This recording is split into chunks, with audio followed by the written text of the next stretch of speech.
दमदार लीडर किसी ने बताया कि 14 वर्ष के वनवास में मिलते हैं।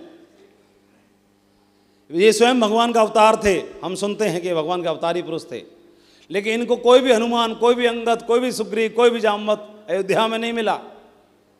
अयोध्या से मिलना पड़ा, किसी को चक्रव्यूह रचना रचनी पड़ी कैकेयी के द्वारा, और अगले दिन राजपाट मिलना है, रिवार्ड मिलना है, राजमुकुट से तिलक होना है, और अगले दिन प्रस्ताव पारित हो गया कि तुमको तो वनवास जाना है।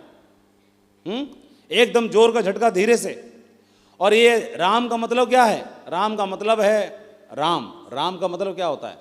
राम का मतलब होता है आज्ञाकारी। क्या होता है? आज्ञाकारी। और इसमें ऐसे कई आज्ञाकारी बैठे जिनको बोला कि टाइगर बाहर शहर में जाके बिजनेस बिल्ड करो, और ये आज्ञाकारी ऐसा है कि इसे कान दोनों बंद रहते हैं। आज्ञाकारी। राम का मतलब है मर्यादा पुरुषोत्तम। क्या? मर्यादा धारण करने वाले। मर्यादा धारण का मतलब है जो मिस श्रीलंका को भी मना कर दें। कौन? अरे नाम सुपनखा था, मिस श्रीलंका से कम रही होगी क्या?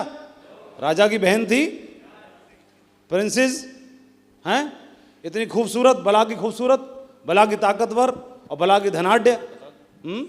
बार भी हो सकता है, 4 बार भी हो सकता है, 5 बार भी हो सकता है। सही है?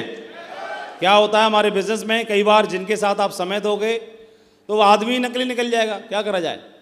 तो अब क्या पूरा भारत नकली आदमियों से भरा पड़ा है क्या? एक आध छोड़ के चला भी गया तो उसका जाना ही भला है। जैसे कई लोग दुखी हो जाते हैं, जैसे मेरी एक लेग अगर बंद हुई होगी तो क्यों हुई होगी? जैसे मेरी एक लेग ये थी और ये बंद नहीं हुई, ये बंद हो गई मान के चलो, तो इसमें आदमी एक नकली निकल गया होगा, भाग गया होगा। अरे इसमें छुपाने की क्या बात है? क्यों भाई? ये भाग गया मान के चलो, तो ये अगर भगवान का धन्यवाद देना चाहिए, अभी भाग गया। डायमंड बनने के बाद भागता तो ज़्यादा नहीं झटका दे जाता है।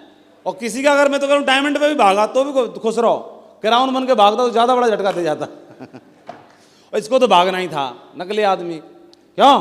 और दूसरी बात एक और, जिसको मेरे पे भरोसा नहीं है तो ऐसे आदमी के संग बड़ा व्यापार कैसे बनेगा? 1 करोड़ की टीम तो नहीं हुई ना अभी। तो 1 करोड़ की टीम बनने से पहले इक्का दुक्का चला गया। बंदा कौन चाहिए? जिसके संग जोड़ी बन सके, जिसके संग दिल से दिल, विचारों से विचार, दिमाग से दिमाग, सारी चीज़ें सेट हो सकें। तो इक्का दुक्का। और दूसरी बात एक और भी है, ऐसे खुश होना चाहिए, ये हमारा था ही नहीं कभी, ये हमारा। अब कैसे? मैंने इस बंदे से बोला था तू डीडी दे दे, ये बंदा शरीफ था बहुत, इतना शरीफ था, सही बता रहा हूं। इस बंदे से बोला तू डीडी दे दे, सही बताओ इसने दी कि नहीं दी? सही बताओ ना। और इसने कौन से दिनों में दी? जब सबसे ज्यादा जरूरत थी, तंगी की हालत में दी इसने। सही बताओ। तंगी के दिनों में, बुरे दिनों में दी, बुरे दिनों का साथी, इसने डीडी दी। फिर हमने इससे बोली तू 2 और दे दे, तो इसने 2 और दे दी कि नहीं दी?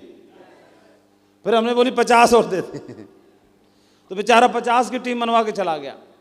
और ऐसे बुरे के टाइम पे बनवा के चला गया जब हम पे बड़ी दिक्कत थी, परेशानी थी पैसे की, उस टाइम पे बनवा के गया।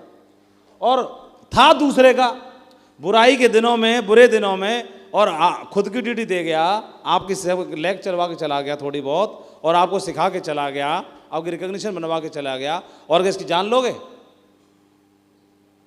और उसके बाद अब आगे का रास्ता आप जानो। और जैसे कई बार क्या होता, कहीं रास्ते में, गाँव में कहीं रास्ता भटक जाते हैं, भूल जाते थे, तो किसी गाँव वाले से रास्ता पूछते, भाई साहब वहाँ की रास्ता बताओगे? बोला ठीक है चलो मैं यहाँ छोड़ देता हूँ। तो यहाँ तक आएगा और इस कोने तक छोड़ के चला जाएगा, बोलेगा जी भाई अब यहाँ से सीधे चले जाना, मैं वापस जा रहा हूँ। बताओ, तो ये क्या हमने गांठ बांध रखी है कि नहीं तू मेरी ससुराल तक ही चलेगा? हैं? साली के हाथ की चाय पी के ही आएगा। वो ये कह रहा है जी कोने तो सीधे चले जाओ, और मैं चला वापस। तो ये वही बंदा है जी कुन्ना से जी वापस चला गया, और जी कह गया अब सीधे नाक की सूद चलते रहे ना, सोए पहुंच जाओगे। कहां? जे 2 लाख के हफ्ते पे, जे कैपिंग पर, जे टारगेट पर।